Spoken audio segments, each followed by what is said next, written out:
La communication que vous allez écouter a été prononcée par Madame Anne Michels, psychologue clinicienne et experte en traumatologie, chef de l'équipe de soutien psychosocial à la section des victimes et des témoins de la Cour pénale internationale.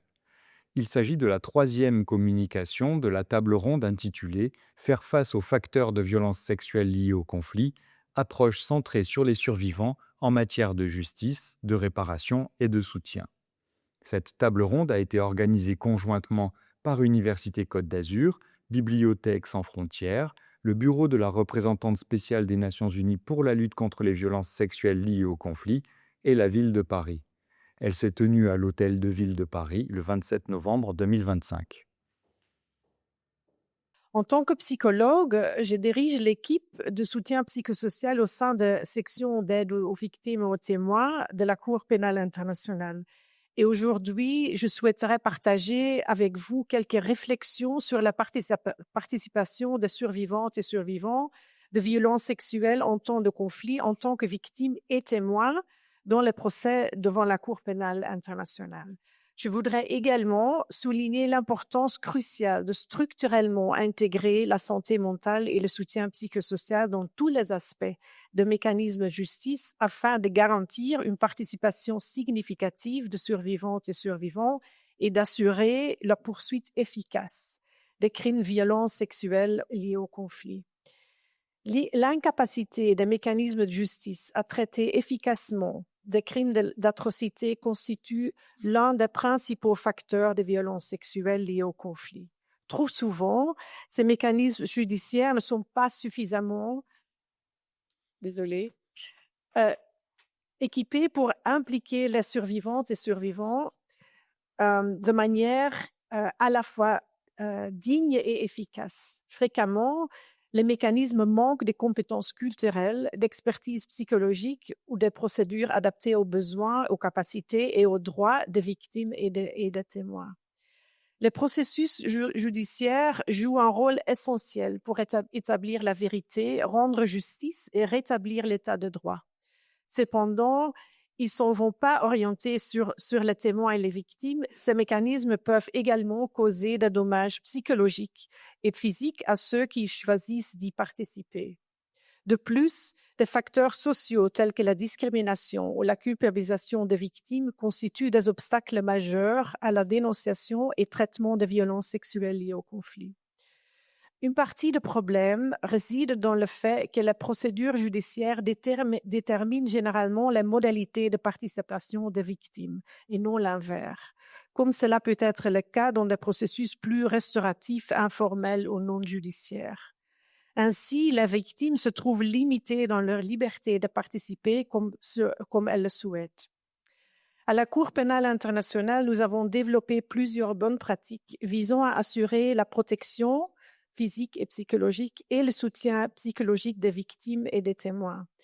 Nous avons pu le faire grâce à un cadre juridique solide offert par le Statut de Rome, comme vous savez, qui insiste sur la nécessité d'assurer une protection physique et psychologique et de répondre aux traumatismes et autres besoins en matière de santé mentale, en particulier pour les victimes des violences sexuelles liées au conflit.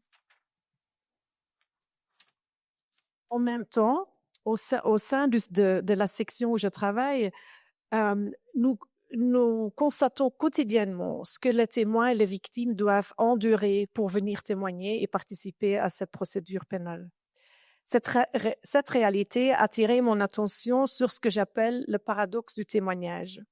Les mécanismes de justice comme la CPI reposent largement sur le témoignage des victimes et des témoins, précisément en raison de violations qu'elles et ils sont subis. Le processus dépend donc de celles et ceux qui sont déjà touchés le plus lourdement et qui fait d'eux à la fois le maillon le plus fort, mais aussi le plus vulnérable du système. Et bien que la Cour fournisse d'une assistance psychosociale, un déséquilibre structurel subsiste entre l'exigence imposée aux témoins et la flexibilité limitée de procédures judiciaires pour s'adapter à leurs besoins. À la CPI, nous sommes convaincus qu'un soutien psychosocial et la mise en place d'un cadre plus large de soutien psychosocial et de santé mentale peuvent aider à surmonter ce paradoxe. Ce soutien et adaptation à des procédures ne supprimons certes pas tous les risques puisque certains sont inhérents à la flexibilité limitée d'un processus judiciaire. Mais ils permettent néanmoins de réduire ces risques d'où l'on atténuer les conséquences. Permettez-moi de citer juste quelques exemples, et on a déjà entendu aussi des autres exemples sur des manières nous mettons cela en place dans la CPI. Par exemple, le cadre juridique du CPI oblige le bureau du procureur à réaliser une évaluation psychosociale préalable auprès des témoins vulnérables, tels que les survivantes et survivants de violences sexuelles ou les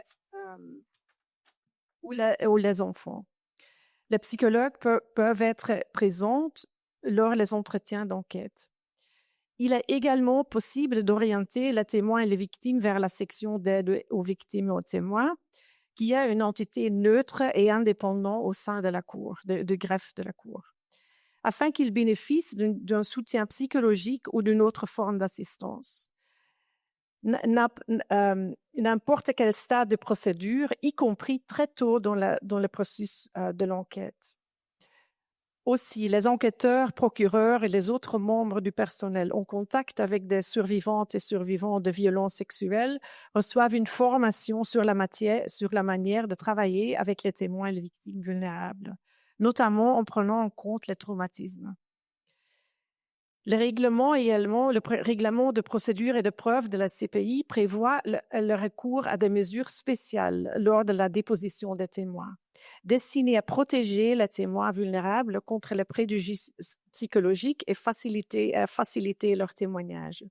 Concrètement, les psychologues de la section d'aide aux victimes et aux témoins réalisent une évaluation psychosociale avant la déposition.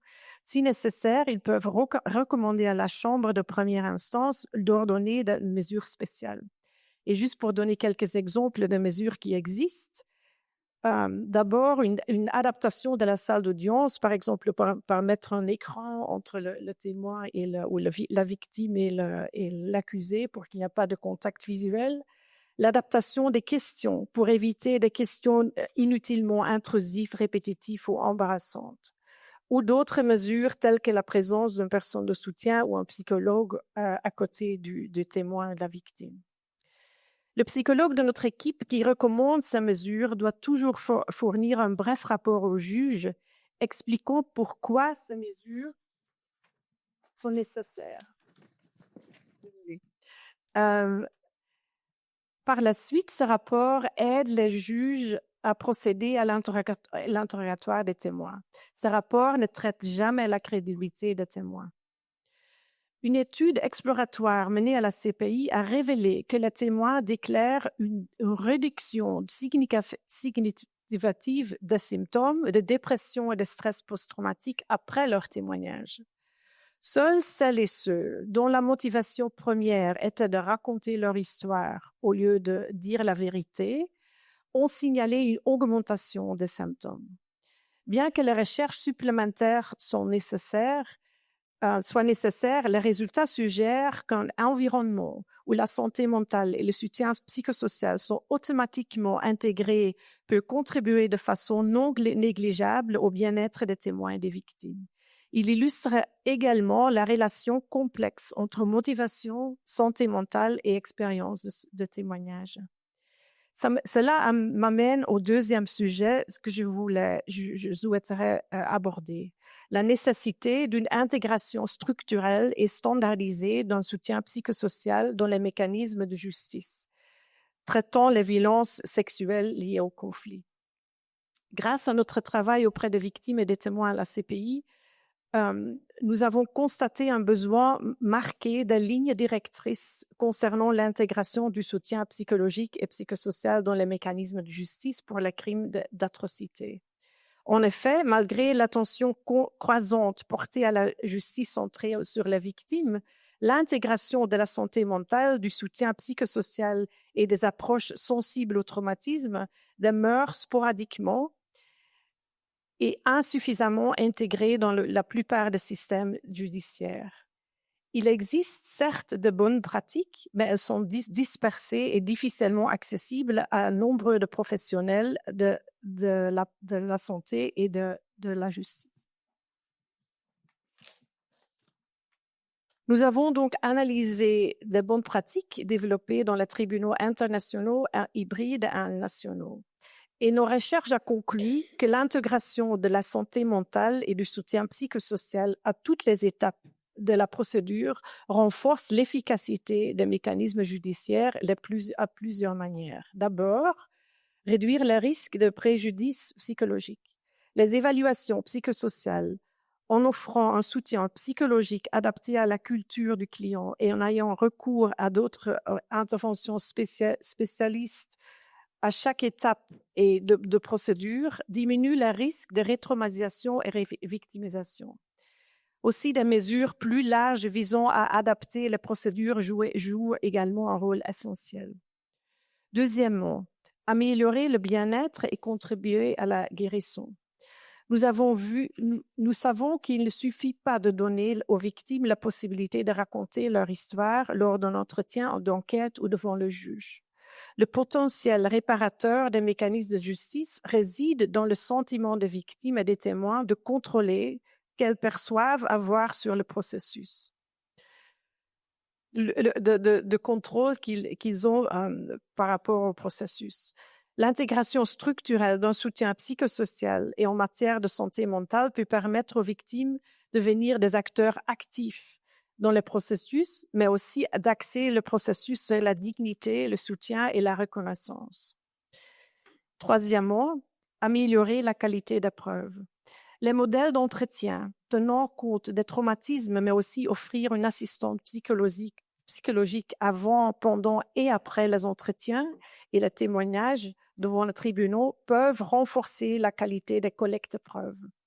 Les recherches montrent de plus en plus que de l'utilisation de techniques thérapeutiques améliore la qualité des rappels, des souvenirs et, dans l'ensemble, fournit des preuves de meilleure qualité, en particulier pour les enfants et les survivantes des survivants de violences sexuelles. Et enfin, préserver la santé mentale du personnel.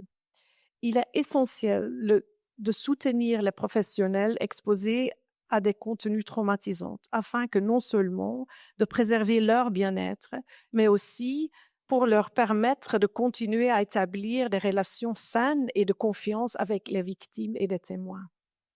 Sur base des conclusions de cette étude, la CPI, en collaboration avec le ministère néerlandais des Affaires étrangères, travaille actuellement à l'élaboration d'un ensemble de principes directeurs.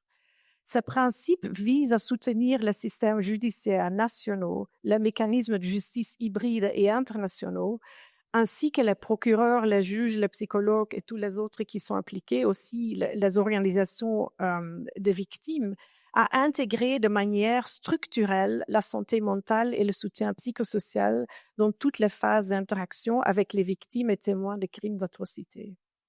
Ces principes réaffirment qu'une telle intégration est essentielle pour qu'une approche centrée sur la victime soit considérée comme telle et constitue une condition préalable à une participation significative, sûre et digne. Nous espérons que leur large adoption contribue également à créer une communauté de pratiques et à renforcer des partenariats destinés à prévenir et combattre la violence sexuelle en temps de conflit. Merci beaucoup.